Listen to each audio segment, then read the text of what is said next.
નમસ્કાર વિદ્યાર્થી મિત્રો। તો ધોરણ 9 વિષય વિજ્ઞાન અને ચેપ્ટર આપણું 14મું એટલે કે નૈસર્ગિક સ્ત્રોતો। 14મા ચેપ્ટરમાં નૈસર્ગિક સ્ત્રોતોનો આપણો પહેલો તાસ છે એટલે પહેલો લેક્ચર છે।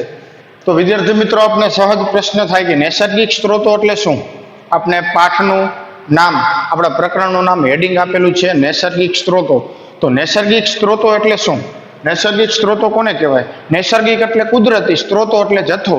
તો કુદરતમાંથી જે આપણે જથ્થો મળે છે જીવન જીવવા માટે, જીવન જરૂરિયાત જે વસ્તુઓ આપણે કુદરતમાંથી પ્રાપ્ત થાય છે એને આપણે શું કહેવામાં આવે છે? નૈસર્ગિક સ્ત્રોત કહેવાય। કે જે આપણે હવા, પાણી, ખોરાક આ તમામ વસ્તુને આપણે શું કહીશું? નૈસર્ગિક સ્ત્રોતો। તો કુદરતની અંદર આ કયા પ્રકારના નૈસર્ગિક સ્ત્રોતો છે એના વિશેનો આપણે અભ્યાસ કરવાનો છે। તો સૌથી પહેલા વિદ્યાર્થી મિત્રો આપણે બધા જ જાણીએ છીએ કે પૃથ્વી એક જ એવો ગ્રહ છે કે જ્યાં જીવન શક્ય છે, કે જે તમામ સજીવો ક્યાં વસે છે? તો કે પૃથ્વી પર। તો પૃથ્વી પર જીવન શક્ય છે। તો શા માટે શક્ય છે? કારણ કે જીવન જીવવા માટે જરૂરી જે પરિબળો છે, જીવન જીવવા માટેની જરૂરી જે વસ્તુઓ છે, એ તમામ વસ્તુઓ, એ તમામ પરિબળો આપણે પૃથ્વી પર પ્રાપ્ત થાય છે। તો જે પૃથ્વી પર જીવન જીવવા માટે પ્રાપ્ત થતી તમામ વસ્તુઓ છે એને આપણે નૈસર્ગિક સ્ત્રોતો તરીકે ઓળખીએ છીએ। એટલે કે સામાન્ય સજીવને, એટલે કે આપણે જે આપણી વાત કરી, તો આપણે જીવન જીવવા માટે જેટલી વસ્તુ જરૂરી હોય, હવા, પાણી, ખોરાક, આ તમામ વસ્તુને આપણે શું કહીશું? નૈસર્ગિક સ્ત્રોતો તરીકે ઓળખવામાં આવે છે। તો આપણે હમણાં કીધું એમ કે પૃથ્વી એક જ એવો ગ્રહ છે કે જ્યાં જીવન શક્ય છે। તો જીવન જીવવા માટે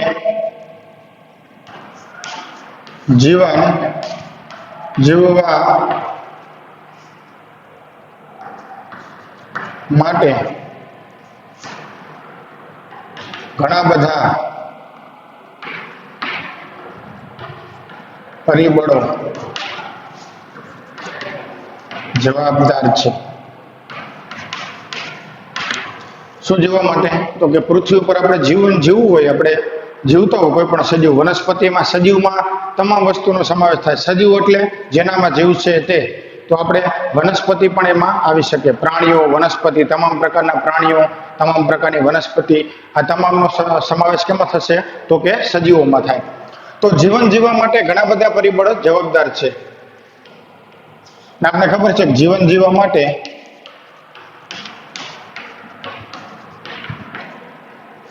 શેની જરૂર પડે છે? તો કે ખોરાક, પાણી, હવા, તાપમાન વગેરેની જરૂરિયાત હોય છે। ખાસ આપણે વિદ્યાર્થી મિત્રો યાદ રાખીશું કે પૃથ્વી એક જ એવો ગ્રહ છે કે જ્યાં જીવન છે, દરેક સજીવો પોતાનું જીવન જીવી શકે। સજીવો એટલે કે જેનામાં જીવ છે। તો એવા ઘણા બધા પરિબળો છે કે જીવન જીવવા માટે ઘણા બધા પરિબળો જવાબદાર છે।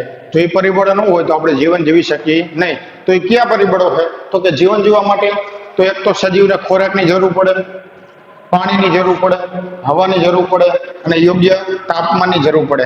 તો આ બધી જ વસ્તુઓ જો પ્રાણીઓને મળે તો પ્રાણી પોતાનું જીવન સારી રીતે જીવી શકે। તેમજ વિદ્યાર્થી મિત્રો આપણે કહી શકીએ કે પૃથ્વી પરના તમામ સજીવોની આવશ્યકતા એટલે કે જરૂરિયાતો પૂર્તિ કરવા માટે દરેક સજીવને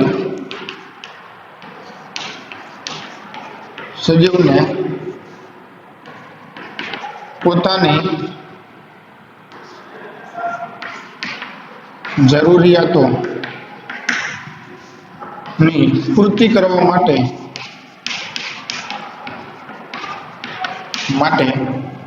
શેની જરૂર પડે? તો કે સૂર્ય ઉર્જા અને પૃથ્વી પર આવેલા સ્ત્રોતોની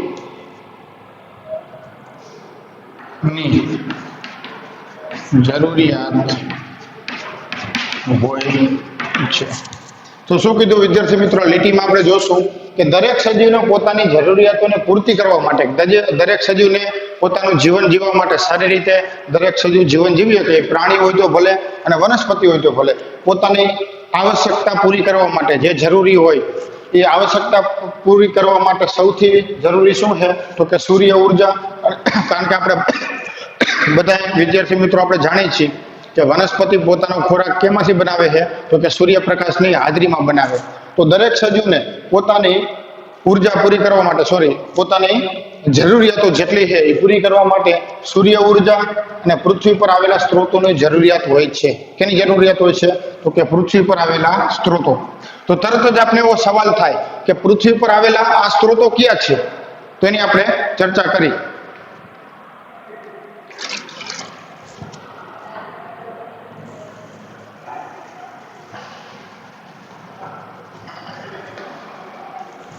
તો આપણે સવાલ થાય કે હમણાં આપણે વાત કરી કે દરેક સજીવને પોતાની જીવન જરૂરિયાત એટલે કે જીવન જીવવા માટે, સારી રીતે જીવન જીવવા માટે પૃથ્વી પર આવેલા સ્ત્રોતોનો ઉપયોગ કરવો પડે છે. તો પૃથ્વી પર આવેલા સ્ત્રોત ક્યાં છે, કયા સ્ત્રોતો છે એની આપણે વાત કરે છે કે પૃથ્વી પર આવેલ આ સ્ત્રોતો ક્યાં છે. તો આવો આપણે સવાલ પૂછ્યો છે કે પૃથ્વી પર આવેલા જે આપણે એમ કીધી કે દરેક સજીવને પોતાનું જીવન જીવવા માટે અલગ અલગ સ્ત્રોતોની જરૂર પડે. તો આ સ્ત્રોતો ક્યાં છે તો આ મુખ્ય સ્ત્રોતો છે. આ સ્ત્રોતો હવા, પાણી અને ખોરાક.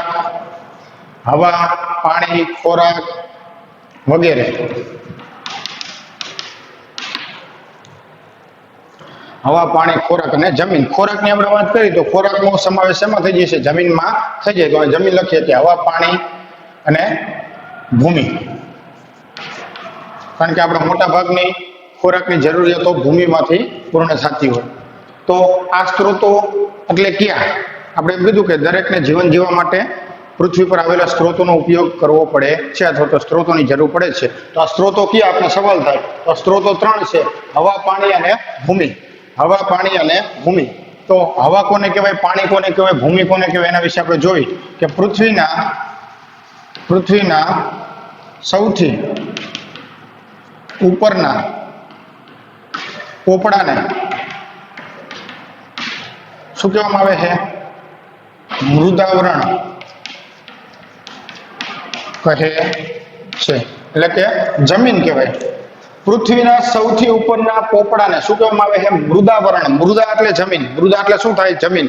કે જ્યાં આપણે ખેતી કરતા હોય, જેના ઉપર રહેતા હોય, કે પૃથ્વીનો સૌથી બહારનો ભાગ. ધારો કે આ પૃથ્વી છે તો પૃથ્વીનો ઉપરનો જે સૌથી ભાગ છે કે જ્યાં જમીન આવેલી છે, જ્યાં આપણે મકાનો બાંધેલા છે, જ્યાં આપણે તળાવો બાંધેલા છે, જ્યાં આપણે ખેતી કરી અને આપણું ધાન પકવી છીએ, એ તમામ પૃથ્વીનો ઉપરનો જે ભાગ છે, ઉપરનો સૌથી ઉપરનો પોપડો કે જ્યાં ભૂમિ આવેલી છે, એ પોપડાને શું કહેવામાં આવે છે? મૃદાવરણ કહે છે. મૃદાનો મતલબ થાય વિદ્યાર્થી મિત્રો જમીન, ભૂમિ. તો કે પૃથ્વીના સૌથી ઉપરના પોપડાને શું કહેવાય? મૃદાવરણ કહેવાય, જેના ઉપર આપણે રહેતા હોય. તો પછી આપણે કહીએ કે પૃથ્વી પર 75% પાણી છે. કેટલું પાણી છે? જે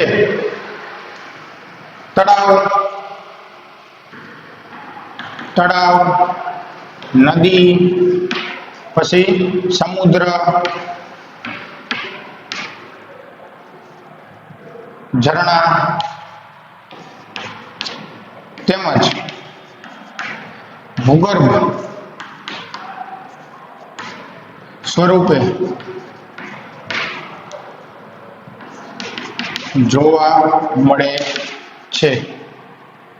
તો પાણીના આ જે સ્ત્રોત છે, પાણીનો જે જથ્થો છે, તેને શું કહેવામાં આવે છે? જલાવરણ કહેવાય. શું કહેવાય? જલાવરણ. જલાવરણ, જલ વત્તા આવરણ. આવરણ એટલે આખે આખો વિસ્તાર. તો જલ કે જ્યાં પાણીનું આવરણ હોય, પાણીના સ્તર હોય, એને શું કહેવામાં આવે છે? જલાવરણ. તો કે પૃથ્વી ઉપર આપણે વિદ્યાર્થી મિત્રો બધા જાણીએ છીએ કે આપણી જે પૃથ્વી છે, ધારો કે પૃથ્વી છે, એમાંથી 25% જમીન છે. કેટલા ટકા? 25% જમીન. અને બાકીની જે આ બધું છે તો આ 75% ભાગમાં કેટલા ટકા?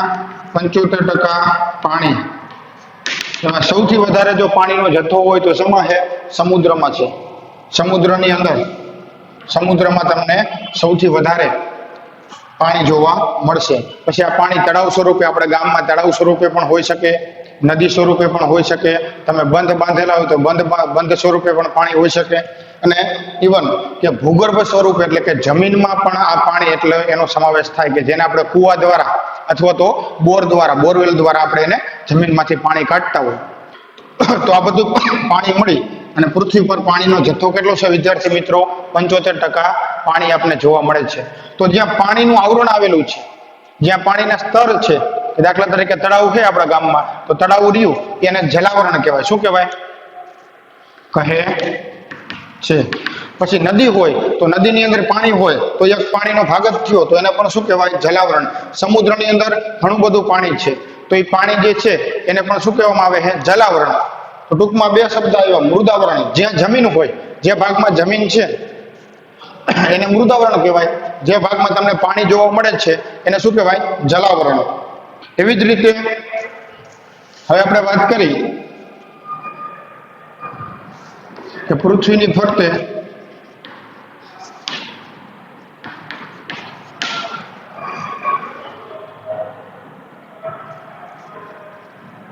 શું કીધું? તો આપણે લખી, હવા એ પૃથ્વીને ચાદરની જેમ શું કરે છે? ઢાંકે છે, જેને વાતાવરણ કહે છે. ખાસ વિદ્યાર્થી મિત્રો આપણે યાદ રાખીશું કે હવા રહી એ પૃથ્વીને ચાદરની જેમ ઢાંકે. ચાદરની જેમ એટલે પૃથ્વીનો કોઈ પણ એવો છેડો નથી કે જ્યાં હવા ન હોય. દાખલા તરીકે ધારો કે પૃથ્વી છે તો પૃથ્વીની ફરતે બાજુ શું આવેલું છે? તો કે હવા આવેલી.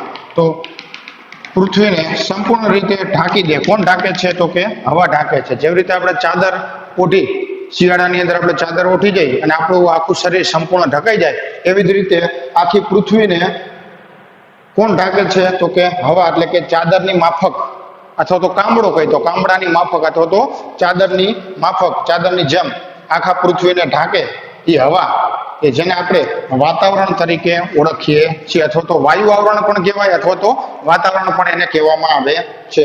ખાસ વિદ્યાર્થી મિત્રો આપણે યાદ રાખીશું કે આપણે જે જીવન જીવવા માટે સ્ત્રોતની, જે પૃથ્વી ઉપર આવેલા સ્ત્રોતની જે જરૂરિયાત છે એ સ્ત્રોત કયા?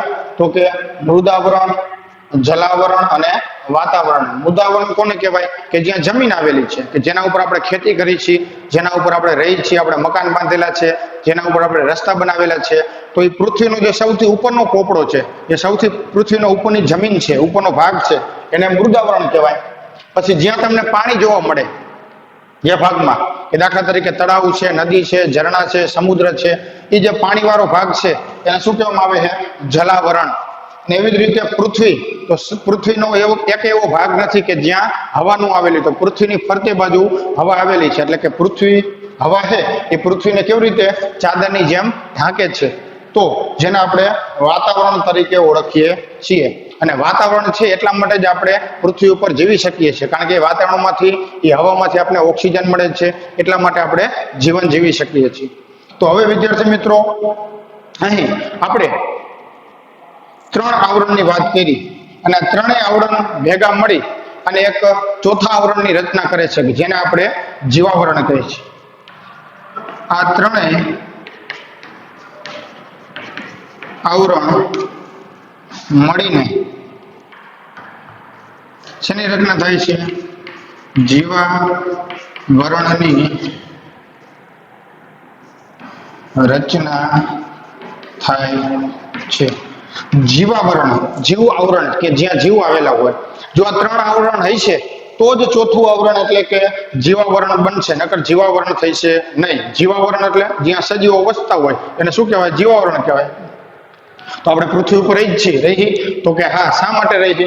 કારણ કે એ પૃથ્વી ઉપર 3 આવરણ આવેલા. કોણ આવેલું છે? મૃદાવરણ એટલે કે જમીન આવેલી છે, જલાવરણ એટલે કે પાણી આવેલું છે, અને ત્રીજું વાતાવરણ એટલે કે હવા છે. એટલા માટે આપણે જમીન ઉપર રહી છીએ. અને આ ત્રણેય આવરણ ભેગા થાય એટલે કોનો ઉદ્ભવ થાય? તો કે જીવાવરણ, સજીવ રહી. તો જે સજીવ જે જમીન ઉપર વસતા હોય એને જીવાવરણ તરીકે ઓળખવામાં આવે છે. જો આ ત્રણેય આવરણ નહીં હોય તો જીવાવરણની શક્યતા નથી, કારણ કે સજીવ તો જ ટકી શકે જો આ ત્રણેય આવરણ આવેલા હોય તો, કારણ કે સજીવને પોતાનું જીવન જીવવા માટે જમીનની જરૂર પડે છે, પાણીની જરૂર પડે છે અને હવાની એટલે કે વાતાવરણની જરૂર પડે છે. તો આ રીતે આપણે ત્રણ આવરણની વાત કરીએ અને ત્રણ આવરણ ભેગા થઈ અને શેની રચના કરશે? જીવાવરણની એટલે કે મૃદાવરણ પ્લસ જલાવરણ પ્લસ કોણ હશે? વાતાવરણ બરાબર શું થશે? જીવાવરણ. એટલે કે ચોથું આવરણ તો જ શક્ય છે કે જો આ ત્રણ આવરણ આવેલા હોય તો. જીવાવરણ એટલે કે જ્યાં સજીવો વસતા હોય, તો સજીવો તો જ વસી શકે કે જો આ ત્રણ આવરણ એને મળે, એટલે કે જમીન મળે, પાણી હોય અને હવા હોય, તો જ સજીવો પોતાનું જીવન જીવી શકે છે. તો આ રીતે ચોથું આવરણ આવડે જીવાવરણ. તો વિદ્યાર્થી મિત્રો, જીવાવરણના કેટલાક ઘટકો છે એને આપણે મુખ્ય બે ઘટકોમાં વિભાજિત કરી શકીએ. કે જીવાવરણના આપણે ઘટકો જોવા હોય તો ઘટકોની આપણે વાત કરી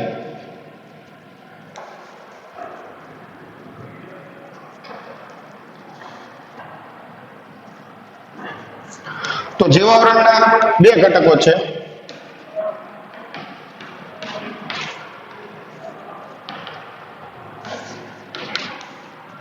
જૈવિક અને અજૈવિક ઘટક. કયો ઘટક? તો કે જૈવિક ઘટક અને અજૈવિક ઘટક. વિદ્યાર્થી મિત્રો, જીવાવરણના બે ઘટક થશે, જૈવિક ઘટક અને અજૈવિક ઘટક. જૈવિક ઘટક એટલે જેનામાં જીવવું હોય, સજીવ હોય. તો જૈવિક ઘટકમાં કોનો સમાવેશ થાય? તો કે સજીવોનો. સજીવ એટલે કોણ? તો કે વનસ્પતિ,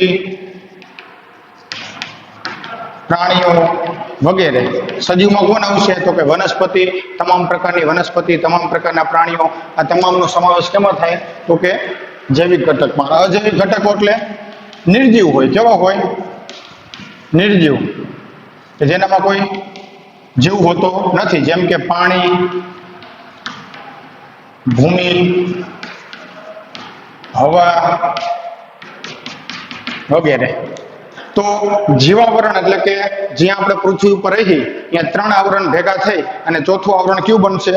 જીવાવરણ બને. તો જીવાવરણના મુખ્ય બે ઘટકો છે, જૈવિક ઘટક અને અજૈવિક ઘટક. તો જૈવિક ઘટક એટલે જેમાં જીવવું હોય, સજીવો હોય, અને જૈવિક ઘટક કહેવાય સજીવો. તો સજીવોમાં કોણ આવે? વનસ્પતિ અને પ્રાણી, જે જીવંત ઘટક છે. અને અજૈવિક ઘટક એટલે નિર્જીવ ઘટક, કે પાણી, ભૂમિ, હવા. આ પૃથ્વી પર તમને જોવા મળે પાણી, ભૂમિ, હવા, આ બધાનો સમાવેશ કેમાં થશે? તો કે નિર્જીવ ઘટકમાં. તો વિદ્યાર્થી મિત્રો, આ રીતે આપણા મુખ્ય જીવાવરણના બે ઘટક પડે, જૈવિક અને અજૈવિક. હવે જીવાવરણના જે અજૈવિક ઘટકો છે, જે નિર્જીવ ઘટકો છે, એના વિશે આપણે અભ્યાસ કરવાનો છે. તો જીવાવરણના અજૈવિક ઘટકો એટલે કે નિર્જીવ ઘટકો કોણ? કે પાણી, ભૂમિ અને હવા. તો એના વિશે આપણે અભ્યાસ કરીશું.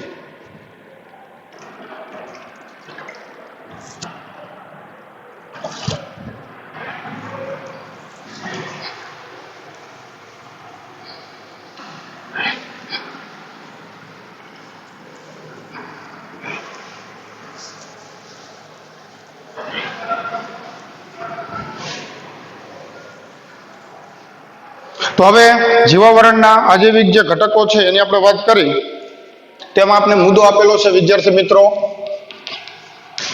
કે જીવનનો શ્વાસ. જીવનનો શ્વાસ એટલે કોણ? હવા. જીવનનો શ્વાસ એટલે હવા. એના વિશે આપણે અભ્યાસ કરવાનો છે. તો અજૈવિક ઘટકમાં આવે હવા. તો હવા એટલે શું? હવામાં કયા કયા ઘટકો હોય એની આપણે વાત કરીએ તો આપણે પહેલા પાઠમાં ભણી ગયા આપણી આસપાસમાં દ્રવ્યોમાં કે હવા કોણ છે? મિશ્રણ છે. હવામાં ઘણા બધા ઘટકોનું મિશ્રણ હોય. તો હવા એ નાઇટ્રોજન, ઓક્સિજન, કાર્બન ડાયોક્સાઇડ,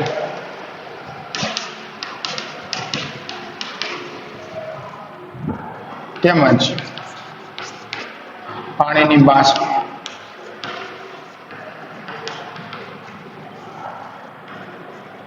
શું છે? મિશ્રણ છે.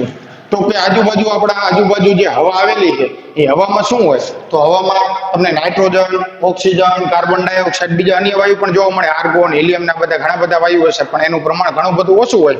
તો આપણે મુખ્ય 3 વાયુ લીધા છે: નાઇટ્રોજન, ઓક્સિજન, કાર્બન ડાયોક્સાઇડ આવેલો હોય. અને હવામાં ખાસ યાદ રાખવાનું વિદ્યાર્થી મિત્રો કે પાણીની બાષ્પ પણ હોય. પાણીની બાષ્પ પણ તમને અહીં આજુબાજુના હવામાં તમને જોવા મળશે. હવે આપણે આગળ હવાની આપણે વાત કરી તો હવા એટલે આપણે પહેલા જ હેડિંગમાં આપેલું છે જીવનનો શ્વાસ. તો દરેક સજીવને પોતાનું જીવન જીવવા માટે હવાની જરૂર પડે છે. જો હવા ન હોય, વાતાવરણ ન હોય તો કોઈ પણ જીવન શક્ય બનતું નથી. હવા વગર જીવન શક્ય બનતું નથી. જેમ કે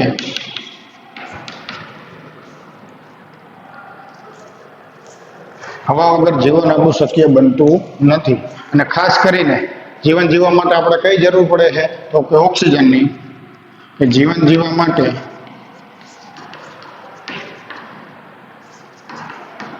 શેની જરૂર પડે?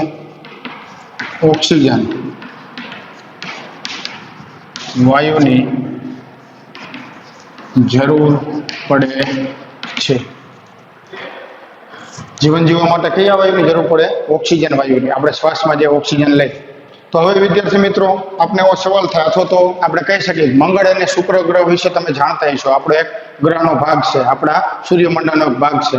તો મંગળ અને શુક્ર ગ્રહ ઉપર જીવન શક્ય નથી, કારણ કે એની વાતાવરણમાં કાર્બન ડાયોક્સાઇડનો મુખ્ય વાયુ છે. તો આપણે જોવી કે મંગળ અને શુક્ર ગ્રહ પર મુખ્ય વાયુ કોણ છે? તો કે કાર્બન ડાયોક્સાઇડ છે. અને તેનું પ્રમાણ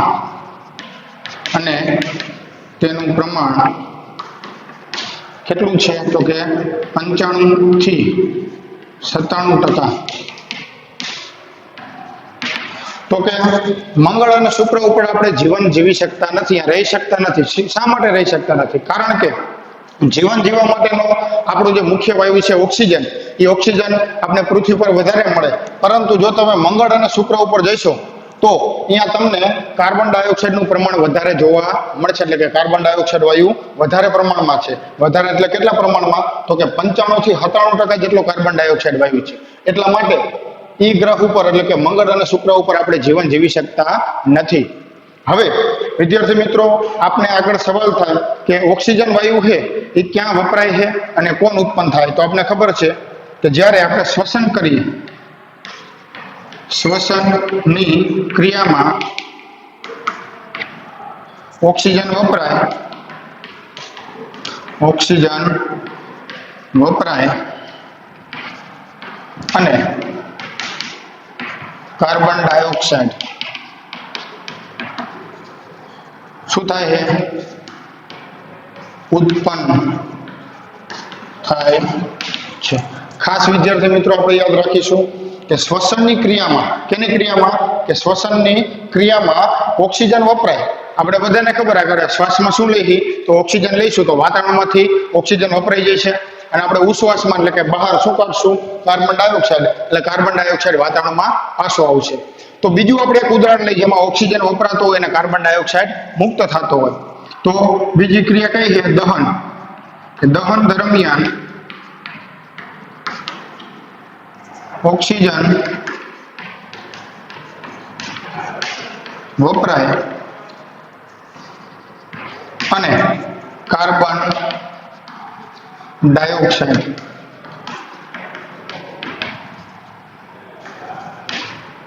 ઉત્પન્ન થાય છે. ખાસ વિદ્યાર્થી મિત્રો આપણે યાદ રાખીશું કે એવી બે કઈ પ્રક્રિયા છે જેમાં ઓક્સિજન વપરાતો હોય? તો આ બે પ્રક્રિયા જેમાં O2 વપરાય, ઓક્સિજન વપરાય, એવી બે કઈ પ્રક્રિયા? તો મુખ્ય બે પ્રક્રિયા. કે પહેલી પ્રક્રિયા શ્વસનની, કે જ્યારે આપણે શ્વસનની પ્રક્રિયા કરી, જ્યારે દરેક પ્રાણી, પછી વનસ્પતિ હોય તો ભલે અથવા તો કોણ હોય? પ્રાણીઓ હોય તો ભલે. તો ખાસ કરીને વિદ્યાર્થી મિત્રો, કેટલાય વિદ્યાર્થીને એમ થતું હોય કે વનસ્પતિ પોતાના શ્વસનમાં કાર્બન ડાયોક્સાઇડ લે અને ઓક્સિજન કાઢે, તો એ વસ્તુ ખોટી છે. શ્વસનમાં તો હંમેશા વનસ્પતિ ઓક્સિજન જ લેશે અને ઉશ્વાસમાં કાર્બન ડાયોક્સાઇડ કાઢશે. કાર્બન ડાયોક્સાઇડ વનસ્પતિ લે ખરી, પણ શેમાં? તો કે પોતાના ખોરાક બનાવવામાં, પ્રકાશ સંશ્લેષણની પ્રક્રિયા કરી અને ખોરાક બનાવવામાં કાર્બન ડાયોક્સાઇડનો ઉપયોગ કરે છે. શ્વસનમાં કાર્બન ડાયોક્સાઇડનો ઉપયોગ થતો નથી વનસ્પતિમાં. ખાસ યાદ રાખજો વિદ્યાર્થી મિત્રો. તો શ્વસનની ક્રિયામાં એ પ્રાણી હોય તો ભલે, વનસ્પતિ હોય તો ભલે, એ શું કરશે? ઓક્સિજનને વાપરશે અને કાર્બન ડાયોક્સાઇડને ઉત્પન્ન કરશે, એટલે કે કાર્બન ડાયોક્સાઇડને વાતાવરણમાં ઠલવશે. એવી જ રીતે દહન દરમિયાન, કે જ્યારે કોઈ વસ્તુ તમે સળગાવો, જ્યારે કોઈ પણ વસ્તુને સળગાવવામાં આવે તો એ વસ્તુને સળગાવવા માટે કોનો ઉપયોગ કરશે? ઓક્સિજન, એટલે કે ઓક્સિજન વપરાય છે અને એનો ધુમાડો નીકળશે. ધુમાડામાં શું હોય? તો કે કાર્બન ડાયોક્સાઇડ. એ કાર્બન ડાયોક્સાઇડ વાતાવરણમાં પાછો આવશે. તો આ રીતે દહન થાય, કોઈ પણ હોય, તમે બળતણનું દહન કરો અથવા તો કોઈ જંગલ સળગે, કોઈ પણ વસ્તુ તમે સળગાવો એટલે ઓક્સિજન વપરાય છે અને કાર્બન ડાયોક્સાઇડ ઉત્પન્ન થશે. તો વિદ્યાર્થી મિત્રો, આપણા માઇન્ડની અંદર તરત જ એક સવાલ થાય કે ઓક્સિજન, કે આટલા બધા પ્રાણીઓ છે, આટલા બધા વનસ્પતિ છે, તો ઉશ્વાસમાં માનો કે કાર્બન ડાયોક્સાઇડ બહાર કાઢે છે, તો કાર્બન ડાયોક્સાઇડનું પ્રમાણ કેમ આટલું બધું હાવ ઓછું છે? કેમ આટલો કાર્બન ડાયોક્સાઇડનું પ્રમાણ વધારે કેમ નહીં? અથવા તો જ્યારે કોઈ વસ્તુ તમે સળગાવો ત્યારે એને સળગવા માટે ઓક્સિજનની જરૂર પડે છે અને કાર્બન ડાયોક્સાઇડ ઉત્પન્ન થાય, તો એ કાર્બન ડાયોક્સાઇડ વાતાવરણમાં આવે છે, છતાં પણ વાતાવરણમાં કાર્બન ડાયોક્સાઇડનું પ્રમાણ ઓછું શા માટે છે? તો એનું મુખ્ય કારણ શું છે? કે આપણને ખબર છે કે નાઇટ્રોજન હોય, N2 વાયુ, એનું પ્રમાણ કેટલું છે? તો કે 78% નાઇટ્રોજન છે વાતાવરણમાં. ઓક્સિજન કેટલા ટકા છે? તો કે 21% ઓક્સિજન છે. અને કાર્બન ડાયોક્સાઇડની આપણે વાત કરીએ તો કાર્બન ડાયોક્સાઇડનું પ્રમાણ 0.03% અથવા તો 4% લખી શકો. ખાસ વિદ્યાર્થી મિત્રો યાદ રાખજો, કાર્બન ડાયોક્સાઇડનું પ્રમાણ કેટલું? 0.03%. પૂરું 1% નથી, 0.03%. તો કાર્બન ડાયોક્સાઇડ તો આટલો બધો પાછો વાતાવરણમાં આવે, એટલે કે આપણે ઉશ્વાસમાં દરેક સજીવ, કેટલા બધા સજીવો છે, એ દરેક સજીવો કાર્બન ડાયોક્સાઇડ કાઢે છે અને ઓક્સિજન લે છે. અને જ્યારે દહનની પ્રક્રિયા થાય ત્યારે કાર્બન ડાયોક્સાઇડ વાતાવરણમાં પાછો આવે છે. છતાં પણ કાર્બન ડાયોક્સાઇડનું પ્રમાણ આટલું બધું ઓછું શા માટે? તો એના મુખ્ય બે કારણ છે. એ કારણ આપણે જોયું.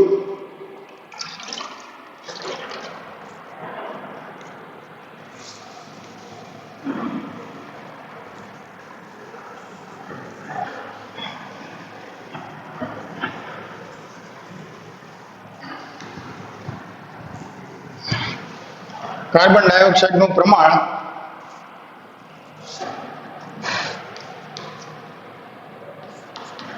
હવામાં કાર્બન ડાયોક્સાઇડ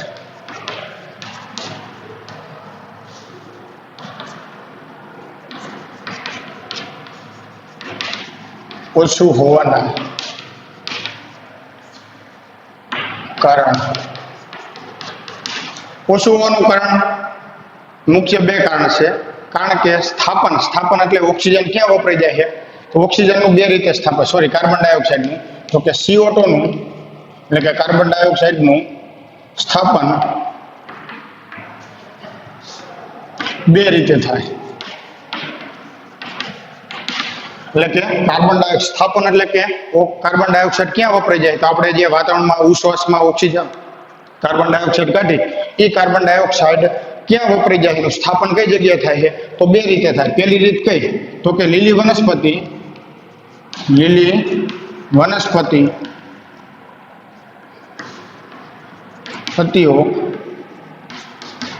પ્રકાશની હાજરીમાં કાર્બન ડાયોક્સાઇડ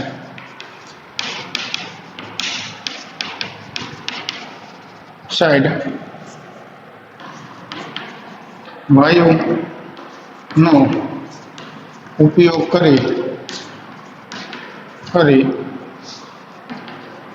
તેનું રૂપાંતર શેમાં કરે છે? ગ્લુકોઝ.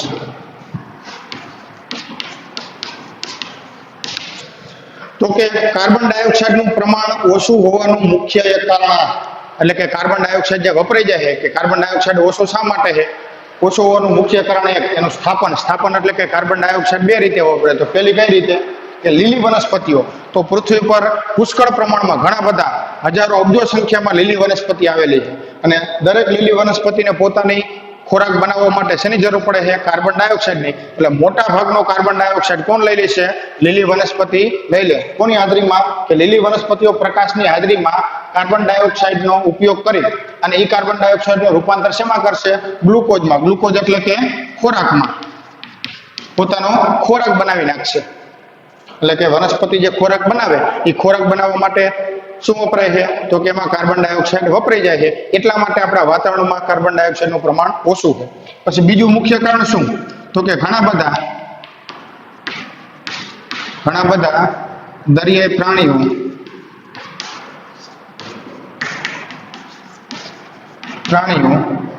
પોતાના રક્ષણ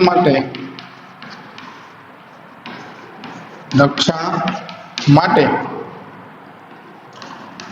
દરિયામાં ઓગળેલ